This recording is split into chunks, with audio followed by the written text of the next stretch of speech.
Hi friends, today I want to talk about the magical journey of the photographer's journey, and I want to focus on 3 focal points. Whoa, hey, photography reference, it's too early in the video, James, calm down.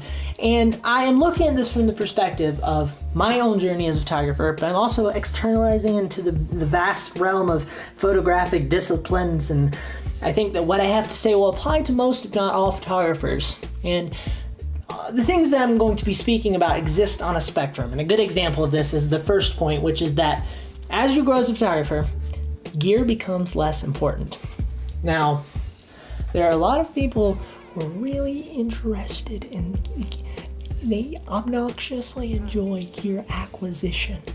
And that's okay. There's nothing wrong with that. But as you grow as a photographer, you start to see the value in looking at the camera in front of you, a bit like Legolas looks at his bow. And the reason why I know that Legolas looks at his bow this way is because we have coffee every weekend.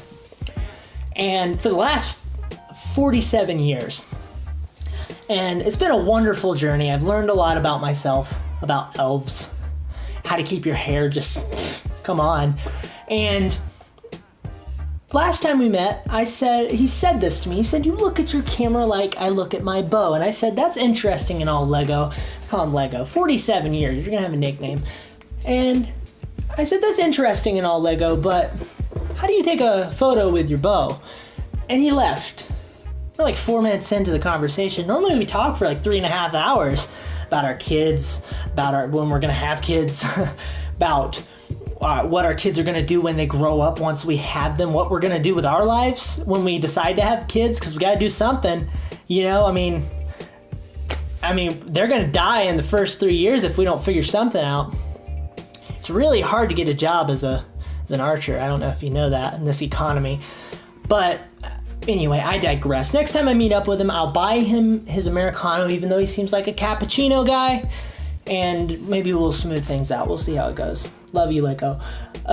So you begin to look at your camera a bit like Legolas looks at his bow, as a tool to be mastered, as something that can become an extension of you, and a bit less like a piece of gear that is a part of a collection of gear that you can acquire to find more fun ways to tell your story.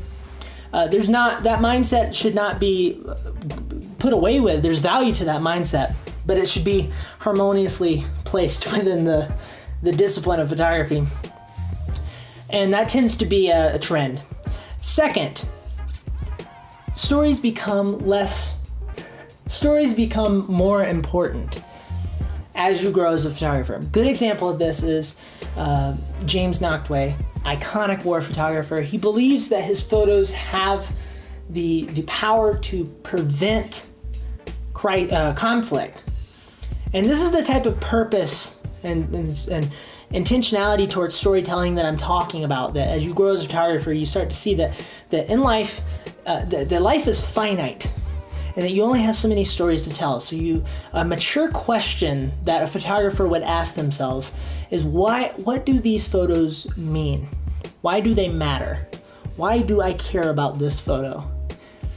Another thing that I see in my own journey specifically is that you start to focus more and more and get obsessed about the details of your craft, your shooting technique, if you're interacting with people, how you're interacting with people, like if you do street portraits like I've done tremendously in the past, the way that you edit your photos. And what I mean by edit, well, the general term of editing in Lightroom, but also if you have 9 photos in front of you, how many photos do you take out of that list, and why do you take them out of that list? How meticulous do you get about the photos that you share? Do you turn those 9 photos into 1 photo, and why do you do that? And you start to focus on all the minute details of your photos, and you start to see the value in focusing on all those minute details, the edges of the frame, the expressions on the people's face, where their hands are in the photo.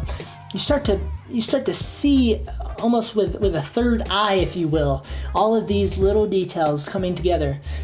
And you start to see art in your work as less of something that is like an on-off switch of is this good or is this bad. You start to see the vast universe of possibilities for how you can tell any given story. So those are a couple of points. And I think that the reason I say this is because I want you to focus in on I want you to be intentional about developing this in yourself at whatever part of your photographic journey you are in. And as photographers grow, they start to see what's more important, and that's part of that development. So I'm telling you, these are the things that are important to focus on. I would love to hear your thoughts. Please feel free to comment below. Engage. I will engage back. Have a lovely day. Goodbye.